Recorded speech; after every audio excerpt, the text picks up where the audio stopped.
সঠিকভাবে দেওয়া সম্ভব না। আপনারা পারেন না, এখানে শব্দটা ছিল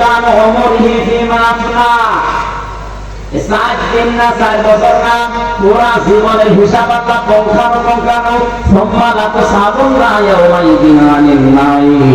প্রতিদিন আমাদের সঠিক জবাব আপনার কাছ থেকে নেবে। আজকের আওয়াজটা যদি আজ সবাই আমরা সত্যি নিজের মনে করে মেনে নিতে পারতাম, আমার জীবন পরিচ্ছন্ন হয়ে যেত। হাদিসটা যদিও দুর্বল, আমি শিক্ষার জন্য বলছি। খলিফাতুল মুসলিমিন হযরত ওমর ইন্তেকালের 12 বছর পর তার সন্তান আব্দুল্লাহ স্বপ্নে দেখলেন বাবা যেন সুন্দর কাপড় পরে ভেজা নিয়ে গোসল করে আসছে বাড়ির দিকে। ডাক দিয়ে বলে, বাবা কোথায় ছিলেন? 12 বছর আপনাকে